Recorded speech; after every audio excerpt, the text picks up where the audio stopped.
आणि शिवसेना प्रमुख बाळासाहेब ठाकरे यासोबतच मनसेचे अध्यक्ष राज ठाकरे यांनी देखील आज मतदानाचा हक्क बजावलाय। बाळासाहेबांनी कलानगरमध्ये मतदान केलं तर राज ठाकरे यांनी दादर मधल्या बालमोहन विद्या मंदिरात मतदान केंद्रावर ते गेले आणि तिथे त्यांनी मतदान केले।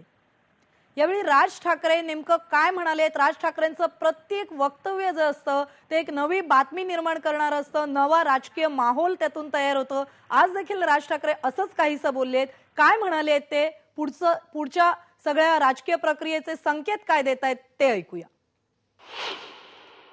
याच्यावरनं कल कुठे असेल हा आपल्या लक्षात येईल। त्यांचा चेहरा वाचताना या सगळ्या गोष्टी मला कळत आहेत की यावेळेला निश्चित बदल होईल। रेल्वे इंजिन किती वेगाने धावेल? जोरात।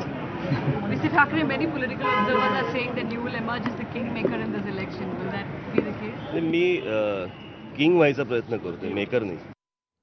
आणि आता आपण दृश्य बघतोय, मतदान करून बाळासाहेब मतदान केंद्राबाहेर येत आहेत।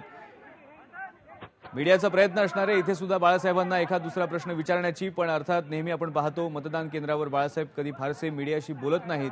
याआधी सुद्धा आपण पाहिलं होतं, लोकसभा असेल, विधानसभा निवडणुका असेल, त्यावेळी सुद्धा बाळासाहेबांनी भाष्य करणं टाळलं होतं। आज बाळासाहेब आता मतदान केंद्राच्या बाहेर येत आहेत।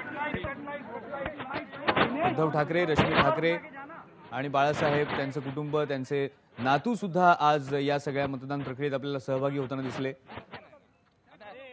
मिलिंद नार्वेकर सुद्धा डोकावताना दिसत आहेत।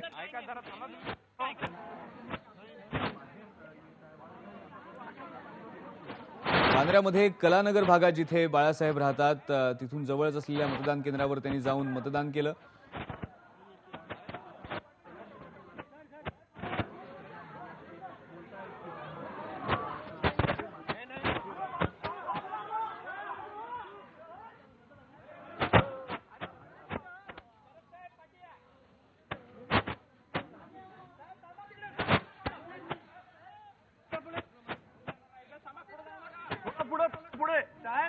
आदित्य ठाकरे, उद्धव ठाकरे, रश्मी ठाकरे आणि बाळासाहेब ठाकरे या सर्वांनी जाऊन मतदान केलेलं आहे। मीडियाला पोज देत आहेत फोटोसाठी। अर्थात मीडिया आणि कॅमेऱ्यांची प्रचंड गर्दी इथे दिसतेय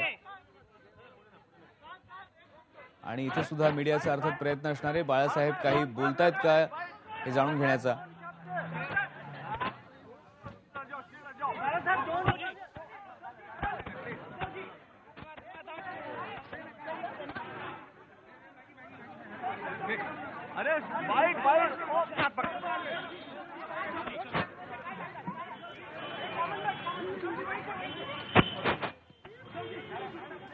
बाळासाहेब फक्त हात हलवून अभिवादन करतायत।